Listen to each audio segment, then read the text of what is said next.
రెడ్డి నల్లగొండ పర్యటన కొంత వివాదానికి దారితీసిందంటే అవుననే సమాధానాలు వినిపిస్తోంది. ఇక నిన్న ఏదైతే నల్లగొండ పర్యటనలో భాగంగా పలు శంకుస్థాపనలకు హాజరు, అదేవిధంగా దాని తర్వాత ఎన్జీ కాలేజీలో ఏర్పాటు చేసినటువంటి భారీ బహిరంగ సభలో పాల్గొనడం, ప్రసంగించడం ఇదంతా కూడా మనందరం కూడా చూసినాం. అయితే మనందరం అనుకున్నట్టుగానే రాజగోపాల్ రెడ్డి హాజరు కాడన్న విధంగా రాజగోపాల్ రెడ్డి నిన్న హాజరు కాలేదు. దీంతో ఇక రాజగోపాల్ రెడ్డి కొంత గుర్రుగా ఉన్నాడు. మంత్రి పదవి ఇస్తేనే పార్టీలో ఉంటాడు, లేకపోతే పార్టీ నుంచి బయటికి వెళ్ళిపోతున్నాడు, రాజీనామా కూడా చేయబోతున్నాడు అనేటువంటి ఊహాగానాలు కూడా వినిపించినటువంటి నేపథ్యంలో నిన్న రాజగోపాల్ రెడ్డి రాకనైతే అందరూ కూడా చూశారు. కానీ రాజగోపాల్ రెడ్డికి ఎట్టకెళ్ళకు రాలేదు. ఇక మరోపక్క డిసిసి అధ్యక్షుడు ఉన్నటువంటి పున్న కైలాష్ నేత మాత్రం నిన్న రేవంత్ రెడ్డి సభకు హాజరైన ఆయన ముందుగానే చెప్పినట్టుగా నాకు ఒకవేళ ఆహ్వానం లేకపోయినా కూడా సభకు నిన్న హాజరైతాను, స్టేజ్ మీదకి ఎక్కుతానని చెప్పినట్టుగానే స్టేజ్ మీద కూడా ఆయనకు ఒక స్థానం ఏర్పాటు చేయడం జరిగింది. డిసిసి అధ్యక్షుడు హోదాలో నిన్న ముఖ్యమంత్రి కూడా ఆయన గురించి కొన్ని ప్రశంసలు కూడా చేసినటువంటి పరిస్థితి. ఇదంతా కూడా బానే ఉన్నది. కానీ నిన్న ఇంకొక వివాదం అయితే తలెత్తింది. ఇప్పుడు అంతా కూడా చర్చనీయాంశంగా మారిందని చెప్పుకోవచ్చు. నిన్న ఎప్పుడైతే సీఎం రేవంత్ రెడ్డి సభలో ప్రసంగించి అయిపోయిన తర్వాత స్టేజ్ దిగుతూ ఉన్నటువంటి సందర్భంలో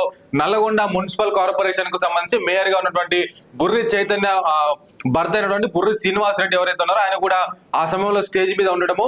అయితే భార్య భర్తలు ఇద్దరు కలిసి బుర్రి చైతన్య శ్రీనివాస్ రెడ్డి ఇద్దరు కూడా భార్య భర్తలు ఇద్దరు కలిసి సీఎం దిగుతున్నటువంటి అంటే స్టేజ్ దిగుతున్నటువంటి టైంలో ఆయనకు ఒక మెమంటోనిచ్చి శాలువ కూడా కప్పాలని చెప్పేసి వాళ్ళు అనుకున్నప్పటికీ కూడా అది అనుకోని విధంగా అనుకోని పరిస్థితులకు దారితీస్తుందంటే అవుననే సమాధానాలు వినిపిస్తున్నాయి.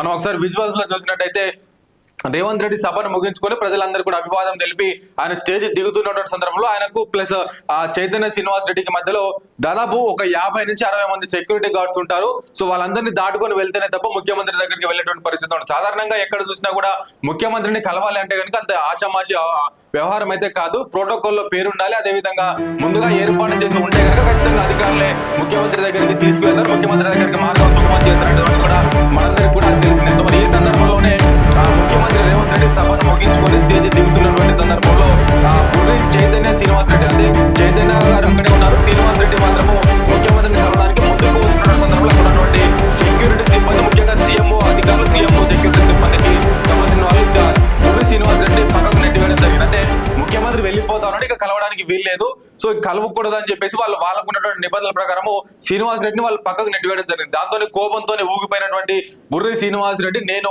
నల్గొండ మేయర్ భర్తని, నల్గొండ కీలక కాంగ్రెస్ పార్టీ నాయకుని, నల్గొండ కోమటిరెడ్డి వెంకటరెడ్డి ముఖ్య అనుచరుని, నన్నే ఆపుతారా మీరు సీఎం ని కలవకుండా అని చెప్పేసి ఆయన కూడా కోపంతో ఆ సీఎం సెక్యూరిటీ సిబ్బంది మీదకి ఊగిపోయారని చెప్పుకోవచ్చు. మనం విజువల్స్ లో చూస్తున్నట్టు సెక్యూరిటీ సిబ్బంది మీదకి ఒక పక్క దాడి చేసేటువంటి విధంగా కూడా వెళ్ళేట్టుగా మనకు కనిపిస్తా ఉన్నది. సో ఏది ఏమైనా కూడా ఆయన వర్గం అంటే బుర్రి శ్రీనివాస్ రెడ్డి అదేవిధంగా ఆ గొడవ జరగడంతో ఇంకొంతమంది కూడా స్టేజ్ మీదకి ఎక్కుతుండడం, అంటే సైడ్ నుంచి ఇంకొంతమంది స్టేజ్ మీదకి వస్తుండము, ఇక ముఖ్యమంత్రి అక్కడే ఉండము, ఇంకొంతమంది డిప్యూటీ సీఎం కూడా అక్కడే ఉండడంతో ఈ వివాదం అంతా కూడా ముఖ్యమంత్రికి తెలిస్తే ఇబ్బందికరంగా ఉంటుందని చెప్పేసి సీఎంఓ అధికారులు ఎక్కడ కూడా తెలియనియకుండా బుర్రి శ్రీనివాస్ రెడ్డిని స్టేజ్కి అంటే ముఖ్యమంత్రికి శ్రీనివాస్ రెడ్డికి మధ్య చాలా గ్యాప్ వచ్చే విధంగా కూడా ఆయన దూరం పంపించడం జరిగింది. ఈ సందర్భంలోనే బుర్రి శ్రీనివాస్ రెడ్డి చాలా కోపంతో ఊగిపోతూ నన్ను ఎట్లా ఆపుతారు మీరు, నేను ఒక మేయర్ భర్తను, నల్గొండ కాన్స్టిట్యున్సీలో నల్గొండ పట్టణ కేంద్రంలో కీలకంగా ఉన్నటువంటి వ్యక్తిని, నేను పొద్దున్న లేస్తే నేను కోమటిరెడ్డి వెంకటరెడ్డితోనే ఉంటాను, ఆయన ముఖ్య అనుచరుల్లో నేను కూడా ఒకనే, నన్నే ఆపుతారా మీరంటూ వారికి ఆయన చెప్పేటువంటి ప్రయత్నం చేసినప్పటికీ కూడా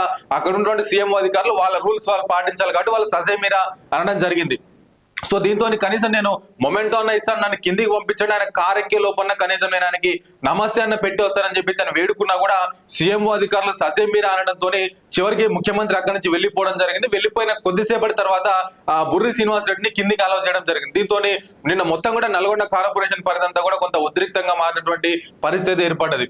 సో సీఎంఓ అధికారులు వాళ్ళ వృత్తిని వాళ్ళు నిర్వర్తించారు, వాళ్ళకు ఉన్నటువంటి ఆదేశాలను వాళ్ళు పాటించారు. కానీ బుర్రి శ్రీనివాస్ రెడ్డి ఎవరైతే ఉన్నారో ముఖ్యమంత్రిని కలవాలనుకున్నప్పుడు కూడా దానికి కొంత ప్రోటోకాల్ ఉంటది, దానికి సంబంధించి స్థానిక ఎమ్మెల్యేని తీసుకొని ప్రోటోకాల్ ప్రకారం కలవాల్సి ఉంటది, లేదా చైర్మన్ హోదాలో వెళ్ళినప్పటికీ కూడా బుర్రి చైతన్య గారితో పాటు ఆయన వెళ్లాల్సి ఉంటది. కానీ ఇవేవి కాకుండా ఆయన ఒక సామాన్య కార్యకర్త హోదాలు, అంటే ఆయన చైర్మన్ కూడా కాదు, ఒక పక్క చెప్పాలంటే వాళ్ళ భార్య చైర్మన్ గా ఉన్నది.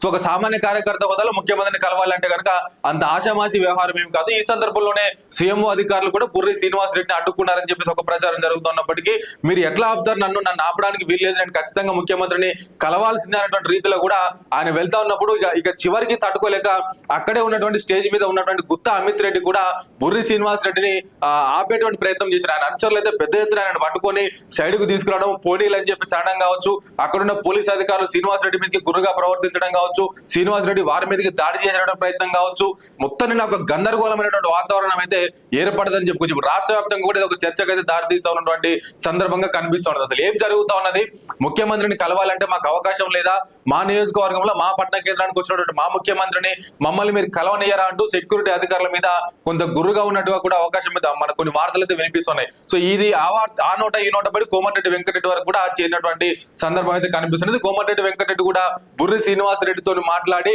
కొంత బుజ్జగించేటువంటి ప్రయత్నం కూడా చేసిండు. త్వరలోనే ముఖ్యమంత్రిని నేను కల్పిస్తాను, ముఖ్యమంత్రి దగ్గరికి వెళ్దాము, కలుద్దాం అనేటువంటి రీతిలో కూడా ఒక హామీ ఇచ్చినట్టుగా కూడా తెలుస్తా ఉన్నటువంటి పరిస్థితి మనకు కనిపిస్తున్నది. ఏది ఏమైనా కూడా ఒక చైర్మన్ స్థాయిలో అంటే వాళ్ళ భార్య చైర్మన్ కూడా సాధారణంగా చైర్మన్ స్థాయిలోనే ఆయన అంతా కూడా వ్యవహరించినటువంటి పరిస్థితి మనకు ఉంటది ఎక్కడైనా కూడా.